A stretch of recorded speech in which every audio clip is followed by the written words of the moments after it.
Главной новостью прошедшего брифинга стал запуск «Ласточки» – скоростного электропоезда, созданного для российских железных дорог в 2014 году.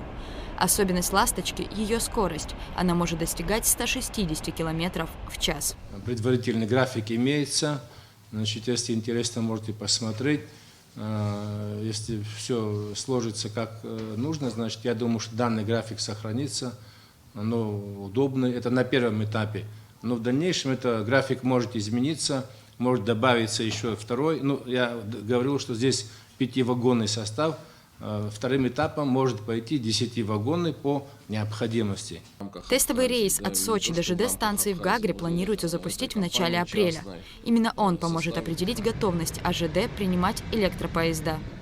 Для нас тоже это новое, но объем увеличивается составов, да, пассажирских, грузовых. И тут вот электропоезда. Поэтому нам тоже к этому надо подготовиться, инфраструктуру надо подготовить. Леонид Куру отметил, что в дальнейшем при удачной эксплуатации состава количество маршрутов планируется увеличить. В перспективе при решении инфраструктурных вопросов курсирование поезда возможно и в восточную часть Абхазии. Также помощник генерального директора Абхазской железной дороги Актай Хазириши рассказал, что в Абхазию впервые за последние 30 лет начнут на регулярной основе ходить контейнерные поезда. Контейнерный поезд – это, значит, такой линейный логистический сервис.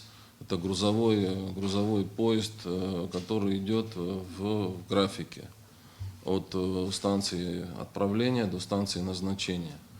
То есть скорость его по прохождению дистанции суточная где-то в районе 800-1000 километров.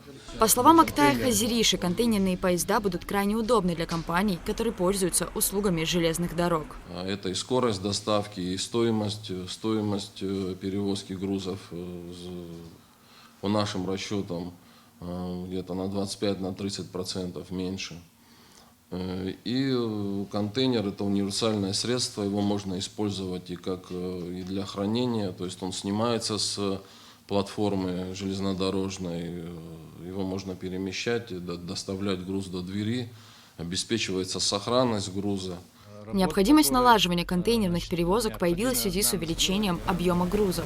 Актай Хазириши отметил, что данный процесс многосегментен, так как контейнерные поезда подразумевают переработку и проведение иных сложных операций.